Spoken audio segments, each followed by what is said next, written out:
Topic है ionization energy. Ionisation energy के इस टॉपिक में अपन कवर करने वाले हैं आयनाइजेशन एनर्जी क्या होती है, इसको अफेक्ट करने वाले कौन कौन से फैक्टर्स हैं, फिर इसके एक्सेप्शन करने वाले हैं, फिर हर ब्लॉक में एसपीडीएफ सारे ब्लॉक में जितने भी एलिमेंट्स हैं उसमें आयनाइजेशन एनर्जी का वेरिएशन कैसे है, क्या कोई एक्सेप्शन है, उस एक्सेप्शन को भी यहां पे कवर करेंगे। साथ में इसके एप्लीकेशंस पढ़ने वाले हैं अपन कि किस प्रकार से आयनाइजेशन एनर्जी के एप्लीकेशन एनसीईआरटी में दे रखे हैं। आपको पीवाईक्यू लास्ट में जो फॉर्मेट है ये क्वेश्चन के फॉर्मेट में आपको पीवाईक्यू बता दिए जाएंगे, ठीक है। तो ये सब अपन इस वीडियो में करने वाले हैं। सबसे पहले शुरू करते हैं आयनाइजेशन एनर्जी। आयनाइजेशन एनर्जी होती क्या है, कोई भी गैसियस एटम होना चाहिए और आइसोलेटेड एटम होना चाहिए। अगर गैसियस आइसोलेटेड कोई एटम है उसमें से एक उसके लूजली बाउंडेड जो एक इलेक्ट्रॉन है अगर उसको निकाल देते हैं उसमें से, तो उसके लिए मिनिमम कितनी एनर्जी अपने को देनी पड़ेगी ताकि अपन उस एक इलेक्ट्रॉन को निकाल सकें, उसे अपन आयनाइजेशन एनर्जी बोलते हैं।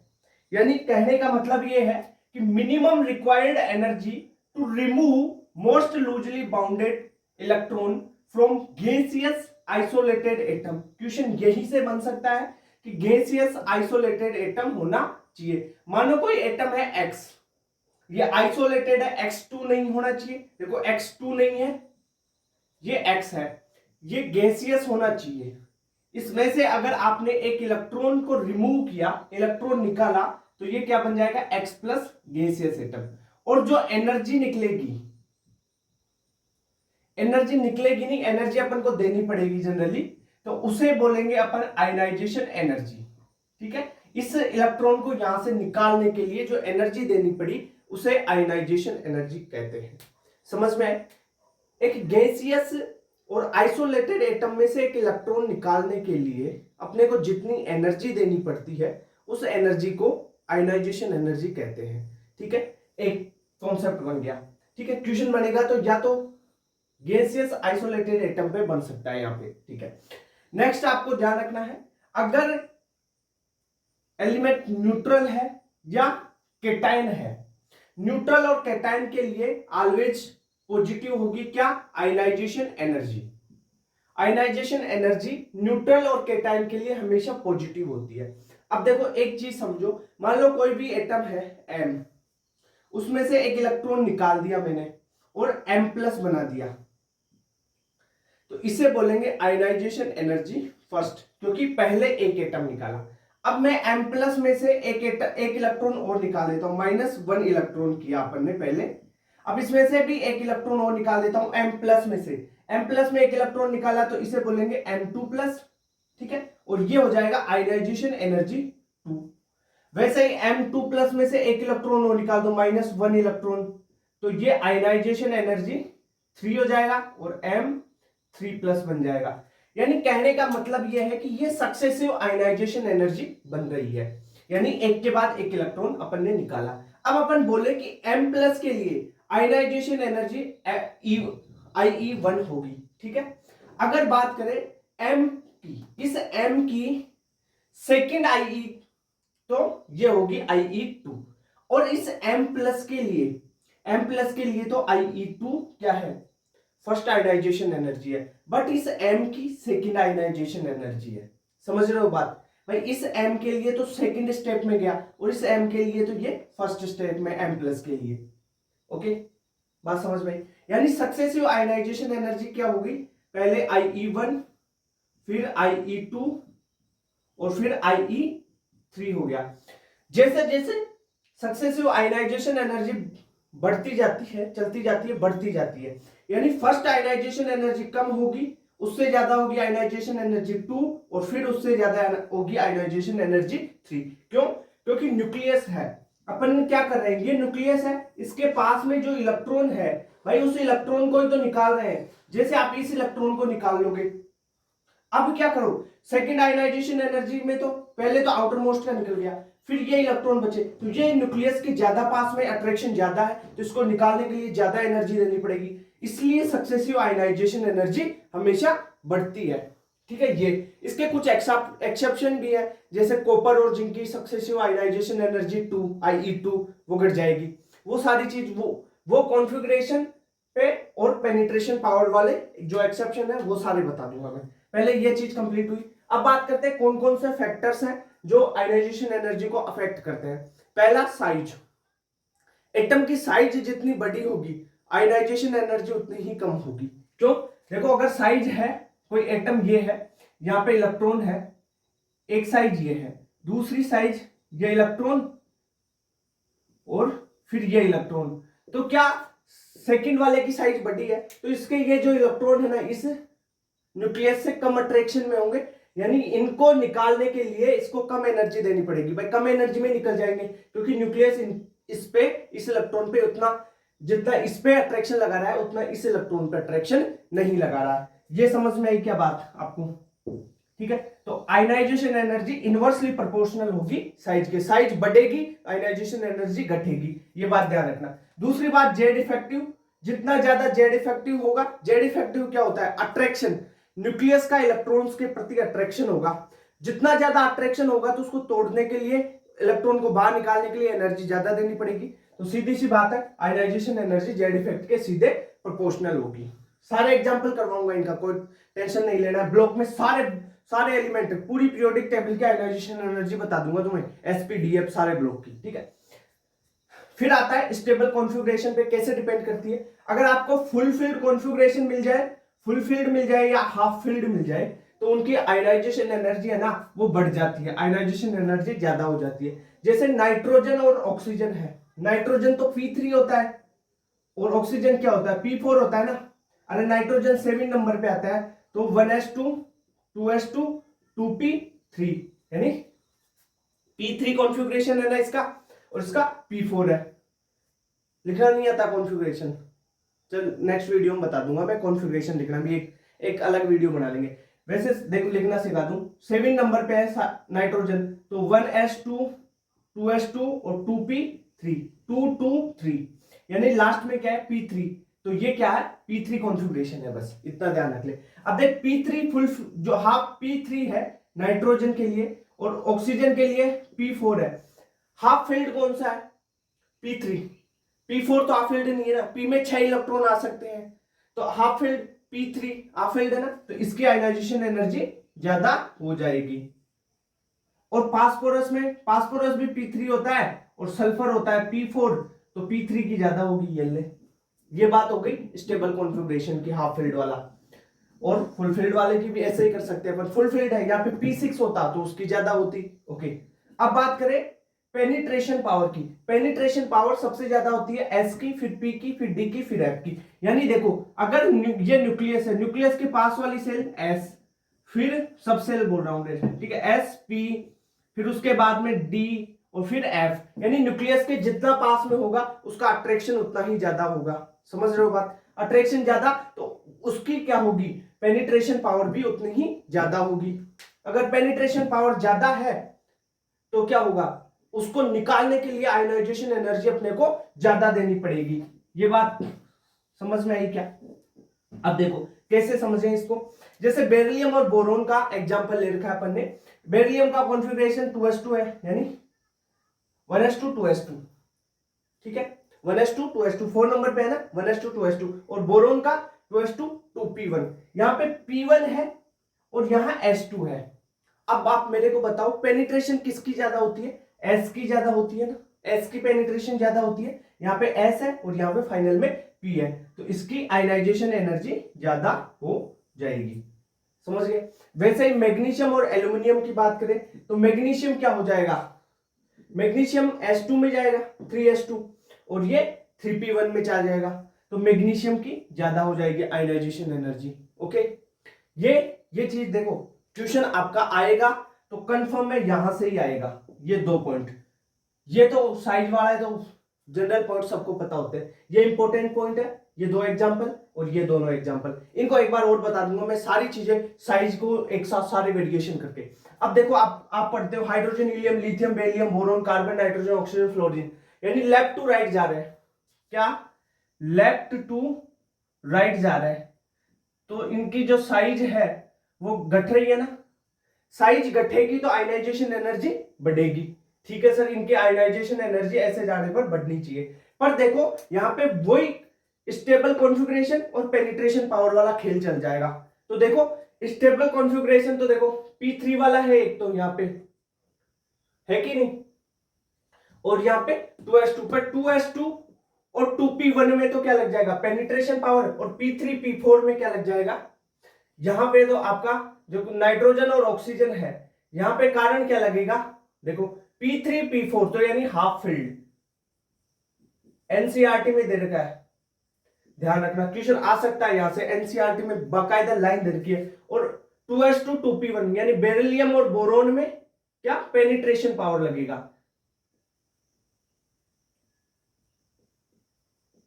Penetration power. अब पेनिट्रेशन पावर का एग्जांपल ये बता चुका ना मैं तुम्हारे को, बेरिलियम की ज्यादा होगी बोरोन से। वैसे तो ऐसे साइज इधर घट रही है तो बोरोन की ज्यादा होनी चाहिए, पर यहाँ पे क्या हो गया पेनिट्रेशन पावर लग गया तो बेरिलियम की ज्यादा हो जाएगी।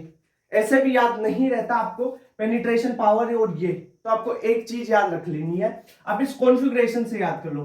देखो आयनाइजेशन एनर्जी का ऑर्डर कैसे लिखोगे आप, आपको लिखना है S1 का, उसके बाद में P1 आ जाएगा, उसके बाद में S2 आ जाएगा, ठीक है इतनी बात। फिर आ जाएगा आपका P2 आ जाएगा, फिर P4 आ जाएगा, फिर P3 आ जाएगा, फिर P5 आ जाएगा और फिर P6 आ जाएगा। इस ऑर्डर में आप चल लोगे ना तो कभी भी पूरी आप पीरियोडिक टेबल में चलो आयनाइजेशन एनर्जी कभी गलत नहीं होगी इसमें, इस ऑर्डर में S1 फिर P1 S2 P2 P4। देखो यहाँ पे P3 और P4 में चेंज कर दिया, एक P1 और S2 में चेंज किया है, यहाँ पे हाफ फील्ड और यहाँ पे पेनिट्रेशन पावर। अब लिखो फाइनल ऑर्डर लिख के बताओ इसका कैसे लिखोगे। S1 सबसे पहले S1 लिथियम, फिर P1 कौन सा है बोरोन, फिर बेरिलियम। यार चेंज आता है ना इसमें, ये चेंज सारे में यहाँ पे एक्सेप्शन यहाँ पे लिख दिया, बेरिलियम बोरोन का आएगा, मैग्नीशियम एल्युमिनियम का आएगा, नाइट्रोजन ऑक्सीजन का और फॉस्फोरस सल्फर का, बस इसके अलावा और कुछ आता ही नहीं है इसमें। फिर बेरिलियम, फिर क्या आ जाएगा P2 कार्बन है, फिर ऑक्सीजन P4, P3 क्या है आपका नाइट्रोजन, फिर फ्लोरीन और फिर नियोन, ठीक है। एक चीज आप ध्यान रखना, पीरियड में मैक्सिमम आयनाइजेशन एनर्जी किसकी होगी ये बताओ आप। पीरियड में मैक्सिमम आयनाइजेशन एनर्जी किसकी होगी, पीरियड में तो मैक्सिमम तो होगी ना इनर्ट गैस, नियोन वगैरह, ये जो लास्ट में इनर्ट गैस वाला आएगा तो ये इनर्ट गैस, ठीक है। और मिनिमम किसकी होगी, मिनिमम आयनाइजेशन एनर्जी किसकी होगी, एल्कली मेटल्स, जैसे लिथियम हलीना की रब से पर्याप्त, तो ये एल्कली मेटल, ये पीरियड में ध्यान रखना। पीरियड में मैक्सिमम आयनाइजेशन एनर्जी और मिनिमम आयनाइजेशन एनर्जी किस किस की होती है। अब बात करते हैं ब्लॉक वाइज आयनाइजेशन एनर्जी की। सबसे पहले एस ब्लॉक की कर लेते हैं। जैसे जैसे साइज बढ़ेगी आयनाइजेशन एनर्जी घटेगी, साइज के इनवर्सली प्रोपोर्शनल, यानी साइज बढ़ी यहाँ पे आयनाइजेशन एनर्जी इसकी घटी, तो ये आयनाइजेशन एनर्जी का ये ऑर्डर हो गया, कोई एक्सेप्शन नहीं है इसमें, कोई भी एक्सेप्शन नहीं है। आयनाइजेशन एनर्जी फर्स्ट की बात कर रहा हूं, आईई फर्स्ट की, ठीक है ओके। इधर से लेफ्ट टू राइट जाते हैं तो क्या होता है, साइज बढ़ती है ना, घटती है साइज, लेफ्ट टू राइट जाते हैं घटती है, घटेगी तो आयनाइजेशन एनर्जी बढ़ जाएगी, तो इसकी आयनाइजेशन एनर्जी ये हो जाएगी।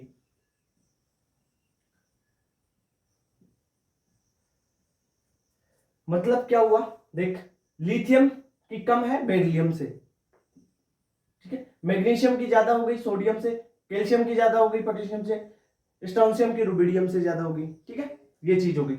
अब एक चीज ध्यान रख लेना, वैसे देखो ये इसे बोलते हैं alkali metal, alkali metal M से लिख देता हूं, और यह एल्कली अर्थ मेटल एम से लिख देता हूं इसको। जो एल्कली अर्थ मेटल की है आयनाइजेशन एनर्जी फर्स्ट ज्यादा है ना, फर्स्ट ज्यादा है ना आयनाइजेशन एनर्जी, ठीक है सर फर्स्ट ज्यादा है। अगर इसकी आयनाइजेशन एनर्जी 2 कर देते हैं, यानी इसमें से एक इलेक्ट्रॉन निकालते हैं, तब क्या होता है, देखो इसकी देखो, इसका कॉन्फ़िगरेशन लिथियम का S1 जाएगा और इसका S2 जाएगा, ये कॉन्फ़िगरेशन S1 पे जाता है ना, ये S2 पे, S1 है और एल्कलाइन अर्थ मेटल की S2 है, आयनाइजेशन एनर्जी फर्स्ट तो S2 की ज्यादा हो गई। अब इसमें से एक इलेक्ट्रॉन निकाला तो S1 है ना, इसमें से एक इलेक्ट्रॉन निकाल देंगे तो S0 पे चला गया, 0 S के बाद में P6 है इसमें, ठीक है, P6 भरा हुआ है पूरा। इसमें S2 है, इसमें S1 हो जाएगा एक इलेक्ट्रॉन निकालते ही। तब क्या होगा, आयनाइजेशन एनर्जी 2 अगर पूछी जाए इनकी, तो भाई तब ऑर्डर है ना ये नहीं होगा, तब चेंज हो जाएगा, एल्कली मेटल की आयनाइजेशन एनर्जी 2 ज्यादा हो जाएगी, ये ध्यान रखना। आयनाइजेशन IE फर्स्ट और IE 2 का ऑर्डर ये है, फर्स्ट है IE फर्स्ट और ये है आपका IE 2।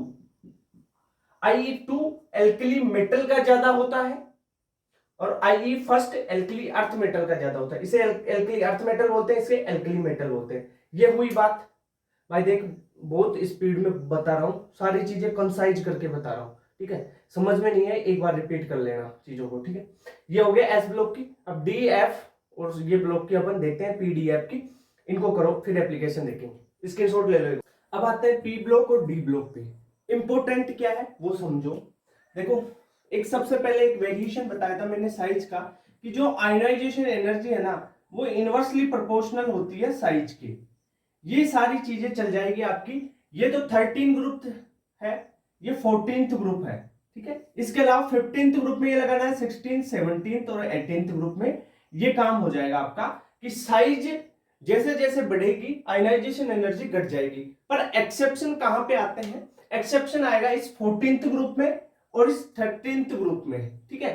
13th और 14th ग्रुप में एक्सेप्शन आता है, क्यों आता है, लेंथेनॉइड कॉन्ट्रैक्शन और जो ट्रांजिशन कॉन्ट्रैक्शन है उसके कारण। यहाँ पे एल्यूमिनियम और गैलियम में लेंथेनॉइड कॉन्ट्रैक्शन, वो ट्रांजिशन कॉन्ट्रैक्शन होता है किसके कारण, 3D इलेक्ट्रॉन्स के कारण, ठीक है। इसके कारण क्या होगा, जेड इफेक्टिव बढ़ेगा, जेड इफेक्टिव बढ़ते ही आयनाइजेशन एनर्जी इसकी बढ़ जाएगी। अब इसको याद रखो कैसे, वो ट्रिक भी बताऊंगा। सेकंड है इंडियम और थेलियम में लेंथेनॉइड कॉन्ट्रैक्शन आ जाता है, जिससे जेड इफेक्टिव बढ़ेगा तो आयनाइजेशन एनर्जी भी इसकी बढ़ जाएगी। ओके, इतनी बात क्लियर। अब देखो कैसे क्या होगा, ये ऑर्डर है, साइज का ऑर्डर लगाए तो बोरोन की सबसे ज्यादा, फिर एल्यूमिनियम, गैलियम, फिर इंडियम, थेलियम, पर ऐसा नहीं होगा क्योंकि ये कॉन्ट्रैक्शन आ गई ना, साइज घट रही बढ़ रही है। ओके, अब इसके लिए ट्रिक बना रखी है, कैसे याद रखोगे, बेताल जी आओ इधर, बेताल जी आओ इधर। बे का मतलब बोरोन, ताल का मतलब Tl, ताल का मतलब Tl, जी का मतलब गैलियम, फिर आओ से एल्यूमिनियम और इधर से इंडियम। ये हो गया बेताल जी आओ इधर, आयनाइजेशन एनर्जी की ट्रिक है ये। बेताल जी आओ इधर, बेताल जी आओ इधर, किसकी, 13th ग्रुप की, ठीक है। अब एक एक्सेप्शन आता है 14th ग्रुप में। देखो यहां पे ट्रांजिशन कॉन्ट्रैक्शन अब होगा नहीं, होगा नहीं, तो क्या होगा, यहाँ पे लेंथेनॉइड कॉन्ट्रैक्शन टिन और लेड में होगा, टिन और लेड की, तो मतलब यहां की साइड में जेड इफेक्ट कॉन्ट्रैक्शन यहाँ पे होगा तो जेड इफेक्ट चेंज यहाँ पे ही होगा, ठीक है, इसके अलावा और कहीं पे नहीं होगा। तो आप लिख सकते हो काशी गए शंकर प्रभु, बोलते हो ना इसे ट्रिक से, तो इसके लिए ट्रिक क्या है, काशी गए प्रभु शंकर, काशी गए प्रभु शंकर, यहां पे लिख लो काशी, काशी गए प्रभु शंकर, ये इसकी ट्रिक। ओके, याद होगी कैसे, साइज बढ़ रही है तो आयनाइजेशन एनर्जी कम हो रही है, पर चेंज यहां पे आ जाएगा। देखो ये टिन है, लेड की साइज ज्यादा हो जाएगी तो ये ऊपर चला जाएगा और टिन नीचे आ जाएगा। ओके, इतनी बात क्लियर। ये हो गई आपके पी ब्लॉक। पी ब्लॉक में 15, 16, 17 तो सारे ग्रुप में साइज बढ़ेगी, आयनाइजेशन एनर्जी घटेगी, कोई एक्सेप्शन नहीं है। अब आते हैं डी ब्लॉक में। डी ब्लॉक में आपको देखना है 3D सीरीज, 4D सीरीज और 5D सीरीज। पहले देखते हैं टॉप टू बॉटम, ठीक है। 3D series, 4D series, 5D series. देखो एक ही ऐसा ग्रुप है जो थर्ड ग्रुप है ना, थर्ड ग्रुप जिसमें 3D की ज्यादा है बस, अदरवाइज 5D की आयनाइजेशन एनर्जी सब में ज्यादा होती है। एक सिंगल एक ग्रुप है 3D की सबसे ज्यादा आयनाइजेशन एनर्जी वाला, वो ग्रुप है थर्ड ग्रुप। थर्ड ग्रुप में 3D की ज्यादा होती है, ऐसे याद रख लो, 3 से 3। थर्ड में 3D की ज्यादा होगी, 4D की, फिर 5D की, ये ऑर्डर याद रखना, ठीक है। ट्रिक बनाई हुई है, उस तरीके से कर लो तो सही है, वरना सबका एक एक का रटोगे क्या मतलब है। फिर फिफ्थ, फोर्थ, फिफ्थ, सिक्स्थ और 10th, 4, 5, 6 और 10 ग्रुप है ना, 4th नंबर वाला, 5th नंबर वाला, 6th वाला, 7th वाला, 7th वाला नहीं है, 10th वाला, ठीक है। तो इन ग्रुप्स में क्या होगा, 3D की आयनाइजेशन एनर्जी ज्यादा हो, नहीं होगी, 4D की ज्यादा होगी, फिर 5D की ज्यादा होगी, समझ गए? 5D की सबसे ज्यादा, फिर 4D की, फिर 3D की होगी। अगर अपन इनके अलावा कौन से ग्रुप बचे, फिर अभी देखो 4 5 6 आ गए यहाँ पे, तो 7 8 9 बचा, और 10 आ गया तो यहाँ पे, तो 11 और 12th ग्रुप बचा, तो 11 12th वाला बचा है और 7 8 9 वाला बचा है। तो उनमें क्या होगा, जो यहाँ पे 4D है ना, इसकी सबसे कम हो जाएगी लास्ट वाले में, तो 4D सबसे कम हो गई, फिर 3D, फिर 5D, तो ग्रुप इतने वाले में। ये भाई ट्रिक बनाई हुई है, कॉन्सेप्ट बनाया हुआ, इस तरीके से याद रखोगे तो पूरा ग्रुप आपका इसमें आ जाएगा। ओके, एक लेफ्ट टू राइट और देख लेते हैं। इसमें क्वेश्चन पूछा जाता है, जनरली यहां से ही पूछा जाता है कि 3D सीरीज में आयनाइजेशन एनर्जी का ऑर्डर बताओ। आयनाइजेशन एनर्जी का ऑर्डर होता है ये वाला। कैसे याद रखोगे, ट्रिक क्या है, जरा फेंको कोपरनिमंते, ठीक है, CRV या क्रोमियम वेनेडियम स्कैंडियम, ऐसे याद रख लेना। Okay, chromium vanadium scandium, chromium फिर वेनेडियम फिर लास्ट में स्कैंडियम। ओके, तो ये समझ में आया आपको। जरा फेंको कोपरनिमंते, जरा फेंको कोपरनिमंते, जरा फेंको कोपरनिमंते। ओके,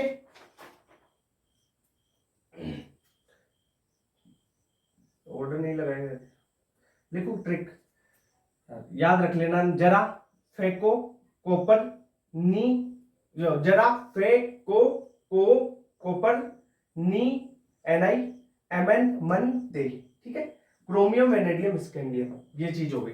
ये लेफ्ट टू राइट हो गया। अब बची क्या है, इसके एप्लीकेशंस बचे हैं, वो करवा देता हूं मैं। ओके, ठीक है, स्क्रीनशॉट लो एक बार इसका। अब बात करते हैं इसके एप्लीकेशंस। कुछ क्वेश्चन इससे भी पूछे जाते हैं, PYQ में क्वेश्चन आ रखा है इससे। क्या होता है, अगर मेटेलिक कैरेक्टर की बात करें तो आयनाइजेशन एनर्जी इनवर्सली प्रोपोर्शनल होती है मेटेलिक कैरेक्टर की। यानी आप क्या करो, अगर आयनाइजेशन एनर्जी बढ़ाते हो तो मेटेलिक कैरेक्टर, MC का मतलब मेटेलिक कैरेक्टर है यहाँ पे, और कुछ नहीं है। मेटेलिक कैरेक्टर क्या होगा, घटेगा, ठीक है। आयनाइजेशन एनर्जी बढ़ाओगे तो मेटेलिक कैरेक्टर घटेगा, यानी मेटेलिक कैरेक्टर अगर घटता है तब आयनाइजेशन एनर्जी बढ़ती है। मेटेलिक कैरेक्टर घटता है तो उसकी रिएक्टिविटी भी घटेगी, ठीक है। तो ये चीज आपको पता होनी चाहिए मेटेलिक कैरेक्टर की और इसकी रिलेशन, ठीक है। सेकंड, यहां पे एक क्वेश्चन पूछा जाता है, नंबर ऑफ वैलेंस इलेक्ट्रॉन और पॉसिबल ऑक्सीडेशन स्टेट पूछी जाती है। आपको आयनाइजेशन, सक्सेसिव आयनाइजेशन एनर्जी दी हुई होती है और फिर उनकी वैल्यू भी दी हुई होती है, तब पूछा जाता है इसमें। अब ये जैसे एग्जांपल ये दे रखा है, अब इसमें आपको नंबर ऑफ वैलेंस इलेक्ट्रॉन बताओ कौन से एटम के लिए है और उसका ऑक्सीडेशन स्टेट बताओ। तब इसको पहचानने के लिए, इसको करने के लिए, ऐसे क्वेश्चंस को आपको क्या करना है, सबसे पहले देखना है कि सबसे ज्यादा गैप कौन सी आयनाइजेशन एनर्जी में है। यहां पे देखो, यहां पे गैप कितने का है, 2 का है, 2 इलेक्ट्रॉन वोल्ट का। यहां पे देखो 12 है और 140, तो 12 और 140 में तो भाई बहुत ज्यादा गैप हो गया। इसमें कितने का गैप है, ये 5 का गैप है, 5 इलेक्ट्रॉन वोल्ट का, इसमें 2 इलेक्ट्रॉन वोल्ट का, तो इसमें लार्जेस्ट गैप हो गया ना बीच में, तो इसे बोलेंगे लार्जेस्ट गैप, ठीक है, या लार्जेस्ट जंप बोल दो, लार्जेस्ट गैप, ठीक है। लार्जेस्ट गैप जहां पे आ जाए तब आपको क्या करना है, तब आपको देखना है पहले वाली आयनाइजेशन एनर्जी कौन सी है, इसमें IE2 है ना, बस इसको पकड़ लो। IE2 को पकड़ा, कौन सी है, IE2। अब आप ऑक्सीडेशन देखो, वैलेंस इलेक्ट्रॉन लिखो,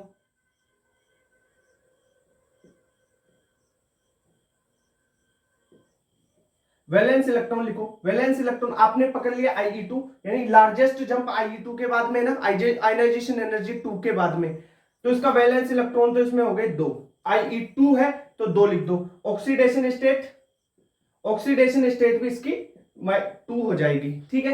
तो ऑक्सीडेशन स्टेट और वैलेंस इलेक्ट्रॉन निकालना आ गया होगा आपको।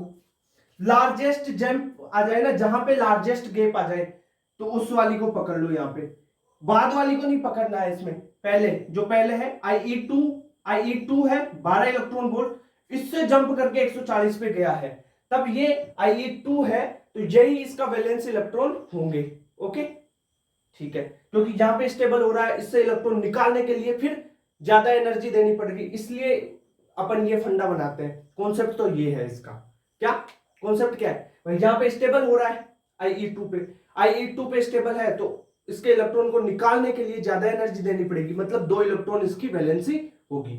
ओके, तो ये हुआ। अब नेक्स्ट टॉपिक करते हैं। देख भाई, टाइम ड्यूरेशन इसमें ज्यादा हो गया, पर जो आपके ड्रॉपर नीट के बेचों में जो कॉन्सेप्ट पढ़ाए जाते हैं, जो सारा आयनाइजेशन एनर्जी का टॉपिक पढ़ाया जाता है ना, ऑफलाइन में या ऑनलाइन में, कहीं से भी देख लेना, कहीं भी कम नहीं है। ये सारे कॉन्सेप्ट भी वहीं पढ़ाए जाते हैं, इनसे कम ही पढ़ाए जाए होंगे। ठीक है, पूरी एनसीईआरटी होगी, पीवाईक्यू के कॉन्सेप्ट ही होगी, ये क्वेश्चन पीवाईक्यू में आया हुआ है, सारे हो गए। ठीक है, थैंक यू। नेक्स्ट टॉपिक में मिलते हैं।